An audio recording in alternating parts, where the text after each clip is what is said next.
prix dispose du soutien du ministère de la Culture, de l'Ordre des architectes, de BNP Paribas, des Ciments Calcia, de Cogedim, de Unibail-Rodamco, Bâti Actu, Etema Architecte et le Journal de l'architecte. Béatrice, vous êtes membre du jury depuis le début. Vous avez participé à toutes nos conférences, ou presque. Que pensez-vous de ce jury pour cette année? Eh bien, c'était un jury riche, mais j'ai envie de dire que c'est chaque année très, très riche, le fait d'intégrer à chaque fois les lauréates des années précédentes, mais aussi des architectes d'Europe. Donc, on a toujours des discussions sur le fond, hein, sur l'architecture. Je crois que c'est toujours ça l'important dans ce genre de jury. On prend le temps de regarder les projets, on prend le temps de discuter de leur qualité et de ce que l'on a envie de mettre en avant cette année-là, puisqu'on a mis des choses en avant différentes selon les années.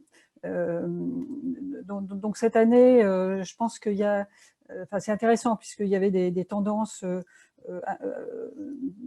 non pas contradictoires, mais complémentaires, et ça se ressent dans le résultat, où chacun y trouve son compte, sans dévoiler la suite. Moi, ce que je remarque aussi depuis plusieurs années, ça fait 2 ans qu'on fait un pré-jury, qu'il y a un pré-jury, et du coup, ça nous laisse justement plus le temps de bien regarder chacun des projets nominés. C'est également intéressant parce qu'il y a toujours du renouvellement, de nouvelles candidatures. Il est toujours intéressant que des anciennes candidatures puissent remettre à jour leur dossier pour qu'on puisse voir leur évolution, parce qu'on peut très bien une année remarquer des architectes, et notamment des jeunes architectes, et on se dit, bon, il manque peut-être encore quelque chose. Et puis, si l'année d'après ou l'année suivante, le dossier est complété, et bien du coup, ça peut permettre de passer le cap d'être lauréate. Voilà. Merci beaucoup, Béatrice. L'année dernière, nous avions eu comme lauréate dans la rubrique Jeune femme architecte, Marie Perrin. Qu'est-ce que vous pourriez nous dire sur les lauréates de cette année et sur la façon dont s'est conduit le jury grâce à votre aide, notamment? Eh bien oui, merci Catherine. En effet, je suis très heureuse d'avoir participé à ce jury. C'était en effet, comme Béatrice l'a dit, très riche d'échanges entre nous et de débats. Donc j'ai été présente dans toutes les catégories pour voter. J'ai eu en charge donc de présenter les 5 meilleures candidates retenues pour le prix de la jeune femme architecte, sachant qu'il y avait 95 candidatures. C'était pas simple, hein, il y avait de nombreuses candidatures très intéressantes. Mais j'ai exposé la démarche et les 5 projets donc, des 5 finalistes, et le jury a voté. Le choix s'est porté... Est-ce que je continue sur Catherine? Absolument, bien sûr, Marie. Sur les résultats? Oui, parce que ça va enchaîner de toute façon, oui. D'accord. Donc le choix s'est porté sur l'agence Awesome, et ce choix me paraît tout à fait pertinent. Alors, si je peux dire quelques mots sur cette agence, c'est une agence créée par Marie, Stéphanie et Caroline, qui porte d'ailleurs toute la fraîcheur de son nom, car awesome, autrement écrit en anglais, est utilisé pour qualifier quelque chose d'étonnant. En tout cas, c'est ce qu'on a compris. Peut-être qu'il y aura une autre explication à ce sujet à nous transmettre. Et d'ailleurs, nous sommes épatés, les filles, par votre générosité, votre sensibilité, qui est appliquée à la compréhension d'un contexte, d'un programme et ses enjeux. Vous osez transcender le programme si nécessaire et offrir plus. Vous osez réinterpréter l'architecture vernaculaire de façon très contemporaine. Vous travaillez aussi bien à de gros projets qu'à de petits projets avec des sujets complexes. Votre plume est poétique et pertinente. Votre motivation et la conscience que vous avez de votre métier, son intérêt et sa plus-value apportée est admirable. Félicitations donc, et continuez cette voie car elle sera à coup sûr florissante. Merci Marie. Donc, merci pour votre aide, notamment pour le choix des lauréates pour le prix Jeune Femme. Mais bien entendu, sachez que les nouvelles lauréates seront également au jury l'année prochaine pour choisir leurs futures successrices. Donc, je vous donne rendez-vous pour la suite avec nos lauréates que nous allons pouvoir visionner tout aussitôt, très, très, très vite, car elles vont pouvoir se présenter elles-mêmes. Donc, merci à vous, merci de votre aide et à très bientôt. Au Bravo revoir. pour votre participation. Merci. Merci à vous. Catherine. bientôt. Bonjour Marie Fad, bonjour Caroline Mangin, bonjour Stéphanie Franceschi. Vous êtes les cofondatrices de l'agence Awesome, située à Marseille, et j'ai le grand plaisir de vous annoncer que vous avez gagné le prix de la jeune femme architecte 2020. Félicitations. Merci. Merci. À l'unanimité, le jury a considéré que vos travaux étaient très intéressants, nonobstant le fait que vous aviez déjà été nominé à l'Équerre d'Argent et que 2 de vos projets ont été labellisés dans une rubrique développement durable à un degré très élevé, puisque catégorie or. Mais sans parler de cela même, simplement à la projection de vos projets, de la visualisation et l'analyse de vos dossiers, nous avons considéré que vous étiez la meilleure candidate de l'année, la meilleure équipe, bien sûr. Merci. Merci. Donc, on va d'abord un peu, pour ceux qui ne connaissent pas trop, parler un petit peu du prix. Donc, le prix, c'est un prix qui existe depuis 2013. Il y a eu donc 8 éditions et vous êtes la 8e édition du prix français des femmes architectes. Donc, dans ce travail, nous avons des supports. Nous supports notamment du ministère de la Culture, du pavillon de l'Arsenal, qui malheureusement ne peut pas nous recevoir cette année. Nous avons l'Ordre des architectes, BNP Paribas Real Estate, Ciment Calcia, Cogedim, Unibail-Rodamco, Bâti Actu, Théma et le Journal de l'architecte, mais également la ville de Paris. Mais cette année, nous sommes avec 3 femmes remarquables, donc Stéphanie Franceschi, Marie Fad et Caroline Mangin. Donc, on va demander maintenant à l'une d'entre vous de bien vouloir nous parler de votre agence et de nous expliquer comment vous avez fondé cette agence et comment vous avez réussi à créer ce magnifique partenariat à 4. Donc, c'est à vous, Francesca, ou c'est à vous, Marie? Marie. Alors, Marie, racontez-nous un peu l'histoire de Awesome pour qu'on puisse un peu savoir comment ça fonctionne, quels sont vos objectifs et vos desiderata et votre façon de travailler. Bonjour. Tout d'abord, nous tenons à remercier le jury de nous avoir choisis pour incarner la jeune femme architecte de cette année. Ce prix symbolise pour nous l'accomplissement de plus en plus présent des femmes dans le monde de l'architecture et plus précisément, je dirais, le développement de postures architecturales engagées pour celles-ci en tant que chef d'entreprise. Nous sommes d'autant plus heureuses de recevoir ce prix qu'il est pour nous aussi l'occasion d'intégrer cette toile féminine en architecture pour pouvoir y confronter nos idées, nos parcours et aussi, pourquoi pas, se rendre disponible et servir de référente aux jeunes femmes architectes pour leur apporter notre soutien, leur donner l'envie, le courage de croire en elles et de s'imposer. Donc, pour faire un petit récapitulatif de notre parcours, Caroline, Stéphanie et moi-même avons créé l'agence en 2013 avec notre 4e associé Baptiste Franceschi. Après nous être rencontrés, avoir croisé nos visions communes pendant nos années d'études à l'École nationale supérieure d'architecture de Marseille. Donc, de cette ambition commune, nous avons fait une force pour essayer d'accéder à la commande publique. Tout d'abord sur des projets de logements sociaux et aussi sur des programmes plus petits, de plus petite échelle, des programmes atypiques, toujours dans un souci de révéler, au-delà du programme énoncé, de nouvelles qualités et opportunités d'usage qui seraient inattendues.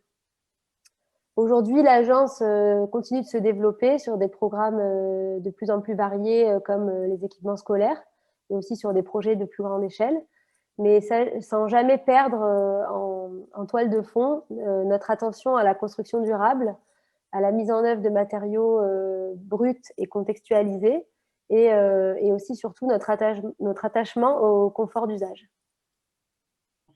Donc, on passe maintenant la parole à Caroline Mangin qui va nous parler de la plateforme numérique globale qui est dans l'école d'art et de design à Marseille. Oui, merci et bonjour. Donc oui, donc c'est la plateforme numérique globale qui est à Marseille. C'est un projet de réhabilitation. Nous sommes venus nous insérer dans un très grand volume vide qui correspond aux anciens ateliers de sculpture, sans venir modifier la façade, puisque le bâtiment est classé par la DRAC. C'est un bâtiment qui a été dessiné par l'architecte René Heger. Et l'objectif était de venir trouver une écriture très moderne dans un bâtiment qui est très systématique de l'extérieur. Donc, nous avons utilisé donc, un plateau haut et un plateau bas qui sont reliés par ce grand gradin en bois qui fait la liaison entre les labos vidéo qui sont en haut et les labos son qui sont en bas. Tout le plateau du bas est un grand plateau de tournage qui vient se recouper grâce à un système de rideaux acoustiques. Et l'icône du projet est cette boîte noire en suspension que nous sommes venus accrocher à la structure existante. C'est une structure métallique suspendue qui vient contraster avec ce métal noir mat par rapport à cette lumière blanche que donne la lumière du Nord pour les anciens ateliers de sculpture. Nous voyons qu'au sol, nous avons voulu ramener beaucoup de lumière avec cette peinture brillante que nous avons passée sur l'ensemble du rez-de-chaussée. C'est devenu une icône pour l'école qui a surnommé la plateforme La Piscine. Et là, sur votre gauche, vous avez l'image des labos vidéo et du foyer avec ces dalles de verre qui permet d'avoir une vision transversale entre le plateau et le plateau bas. Là, c'est notre associé Franceschi Battiste qui essaye les labos vidéo. Vous avez donc là, on est sur le point haut et on s'apprête à descendre le grand gradin de bois et sur votre gauche, vous avez donc le dos de la boîte noire qui est réservé aux salles de classe et au bureau de l'administration. Donc, c'est un espace à la fois très fluide et à la fois qui permet à chacun de trouver sa place avec des jeux de recoupement assez ingénieux, que ce soit des volets papillons, des rideaux, des systèmes de cloisonnement amovibles. On a voulu que l'espace soit ludique et fonctionnel et qu'il puisse s'adapter à toutes les technologies modernes qu'utilisent les étudiants de l'École des Beaux-Arts actuellement. On a fait un très beau projet que nous aurons plaisir de visiter ensemble très prochainement. Maintenant, nous allons parler de ce magnifique petit projet du bâtiment des pêcheurs de la capitainerie avec Marie Mongin. Alors, ce projet consiste en la réhabilitation d'un ancien bâtiment de stockage qui était existant. Si vous voulez, attendez, on le refait parce que vous êtes Marie Fade. Oui. Donc, je le refais. On le reprend. Donc, maintenant, nous allons pouvoir parler de ce magnifique bâtiment de pêcheurs au port du Pertuis. Donc, c'est Marie Fade qui va nous expliquer ce projet. Ce projet consiste en la réhabilitation d'un ancien bâtiment de stockage existant qui est situé sur le port du Pertuis à Saint-Chamas, un secteur soumis à l'avis de l'architecte des bâtiments de France. Le programme est double. Il consiste d'abord en la création d'une capitainerie ouverte au public et à la fois en un espace de préparation et de conditionnement des poissons pour les pêcheurs de Saint-Chamas. Le projet est situé en zone soumise aux inondations. Il devait donc solutionner ce risque tout en permettant une accessibilité aux personnes à mobilité réduite. Donc, ce projet, aussi modeste soit-il dans sa taille, porte de nombreuses valeurs aussi pour la commune de Saint-Chamas, parce qu'il s'agit en premier lieu de réactiver une activité locale en offrant aux pêcheurs du port du Pertuis un espace de préparation et de conditionnement du poisson pour pouvoir développer correctement leur activité professionnelle. Il s'agit aussi de créer un espace d'accueil capitainerie vraiment digne de ce nom, en créant un nouveau bureau qui sera surélevé et à l'abri des entrées d'eau, tout en assurant bien sûr toujours une accessibilité aux personnes à mobilité réduite. Comme je vous le disais, le projet est donc soumis à l'avis de l'architecte des bâtiments de France. Il s'appuie donc au départ sur le réemploi d'un édifice existant Et il s'inspire du vocabulaire des bâtiments portuaires locaux, avec la création d'arcades fines et régulières qui se calent sur le rythme des ouvertures existantes. Le projet est également soumis aux éléments naturels, hein, comme la mer, le vent, les embruns, et ce qui fait que notre choix s'est naturellement porté vers un matériau brut et pérenne comme le béton.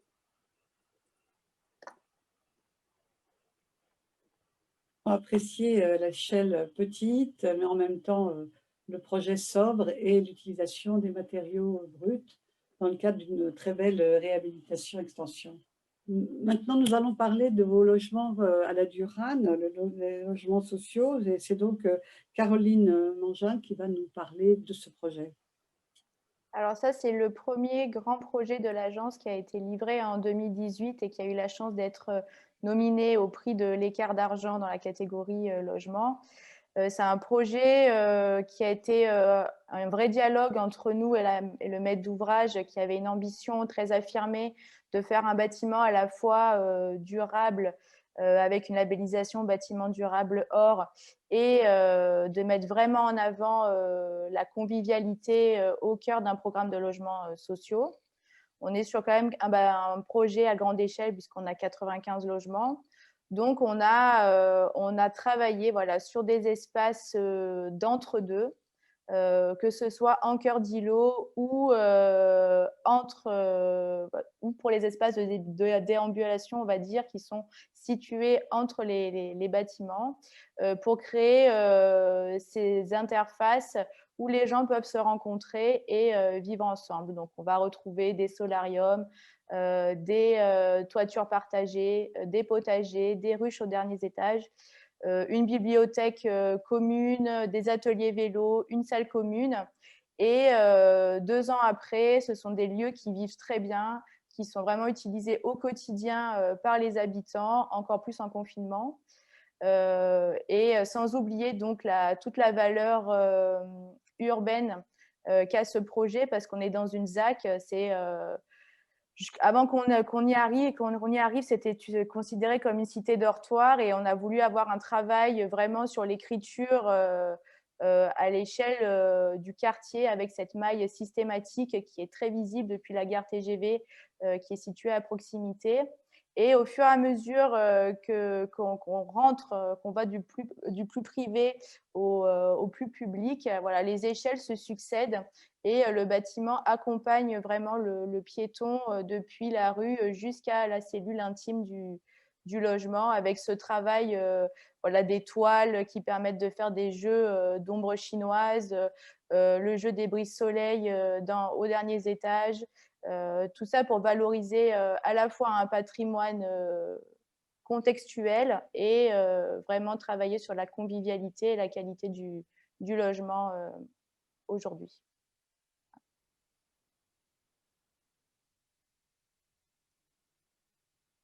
Tout à fait intéressante. Nous allons maintenant parler du bureau des services techniques de Saint-Martin-de-Crau, et cela avec Stéphanie Franceschi. Oui, donc bonjour. Donc ce projet de bureau qui est destiné aux services techniques de la ville de Saint-Martin-de-Crau, nous l'avons livré en juin 2016, et tout comme le projet des logements de la Durane, il a obtenu la labellisation bâtiment durable méditerranéen au niveau or. Donc le projet prend place dans l'enveloppe d'une ancienne grange de la Crau, dont nous allons conserver les pierres, les ouvertures existantes et une partie des charpentes. Donc cette enveloppe ancienne fait éclore un nouvel édifice qui est en structure bois et bardage métallique, et qui, par sa volumétrie et ses matériaux, réinterprète l'image des bâtiments agricoles de la région. Donc le pignon de la façade est traité en polycarbonate et équipé de brises-soleil orientables qui permettent de protéger les bureaux des rayonnements solaires. Le volume émerge du socle en pierre et joue le rôle de signal urbain à l'échelle du quartier. Donc la structure a été préfabriquée en atelier et assemblée sur place. Derrière le mur en pierre du rez-de-chaussée, on retrouve un mur en bois massif, donc en KLH, avec une isolation extérieure en laine de bois. Les 2 niveaux supérieurs sont, eux, constitués en murs à ossature bois plus traditionnels. À l'intérieur, les bureaux sont équipés d'un ensemble menuisé qui est composé d'une porte pleine en bois, d'une partie opalescente en polycarbonate et d'une partie que nous avons appelée le ventillon bois, qui permet de gérer la ventilation nocturne et de créer des échanges thermiques entre la façade nord et la façade sud. Donc ça permet également d'apporter une lumière naturelle à l'intérieur de la circulation centrale. Bon, merci à vous. Et maintenant, nous allons continuer la description, toujours avec vous, Stéphanie Franceschi, de ce magnifique petit bâtiment, la vigie de surveillance des feux de forêt. Oui, donc cette vigie de surveillance, c'est le premier projet qui a été livré par l'agence. Il a été nominé au prix Équerre d'argent catégorie première œuvre en 2014. Donc la vigie est située sur un promontoire naturel dans la forêt du parc de Figuerolles à Saint-Mitre-les-Remparts. Elle est utilisée chaque été par les gardes forestiers de l'ONF qui passent 5 mois, de juin à octobre. Et nous avons souhaité que cette vigie soit le plus discrète possible, notamment pendant les mois où elle serait inoccupée. Donc son ancrage au sol, il s'effectue par un pied unique central, ce qui permet de minimiser l'impact sur le terrain naturel, tout en créant ce volume aérien et décollé du sol. Donc les ramifications structurelles de ce point d'appui, elles s'inspirent des formes naturelles des arbres environnants. Et en dehors de ce pied central qui est en acier, tout le reste de la structure est construite en bois. Donc tout a été préfabriqué en atelier pour minimiser le temps de chantier sur le site. Donc comme je le disais au début, la vigie, pendant les mois où elle est inoccupée, elle doit pouvoir être totalement fermée et protégée des agressions extérieures. C'est pourquoi nous avons travaillé sur un système de volets papillons qui sont traités dans le même esprit que le reste du bardage. Donc la terrasse d'observation est également rabattue à la manière d'un pont-levis par un système de poulies et de treilles qui sont camouflés dans l'épaisseur des façades. Les garde-corps et les escaliers d'accès sont remontés et stockés à l'intérieur. Donc notre volonté était vraiment de limiter l'impact visuel du projet, d'en faire le volume le plus simple possible, complètement clos et inaccessible, afin d'être le plus discret et le plus respectueux dans le site. Donc ce premier projet, bien que ce soit un projet vraiment de petite échelle, il reflète réellement nos ambitions environnementales et notre vision de l'architecture. En effet, il regroupe des thématiques transversales que nous retrouvons aujourd'hui dans tous nos projets, comme par exemple la conception durable, l'utilisation des savoir-faire locaux et l'utilisation particulière qu'on peut prêter au site, au paysage et au contexte environnant.